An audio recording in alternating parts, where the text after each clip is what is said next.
Faremo una camminata con partenza da Piazzetta Aldomoro alle ore 19, percorreremo via Calmaggiore con arrivo, con termine davanti alla sede del Comando Provinciale Carabinieri via Cornarotta, dove stazioneremo un paio di minuti giusto per rendere omaggio alla memoria al collega assassinato.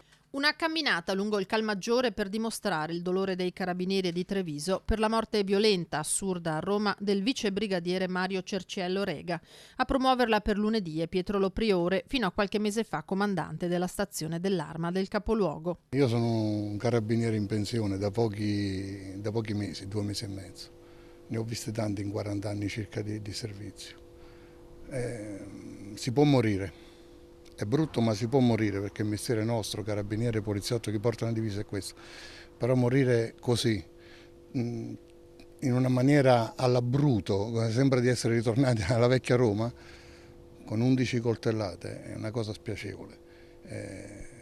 Poi per un ragazzo da 45 giorni sposato, lasciare una ragazza a casa nella disperazione, genitori nella disperazione, e ripeto, ne ho visti tanti anche di amici morire, ma quello che dispiaceva di più quando succedevano queste cose qua era la disperazione della famiglia.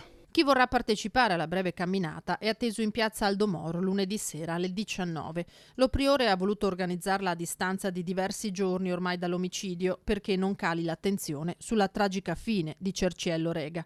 Un'iniziativa, sottolinea, che non ha connotazioni politiche. Assolutamente apolitica ed è aperta a tutti, io l'ho voluta intitolare aperta a tutti gli italiani onesti, che sono sicuramente la maggioranza.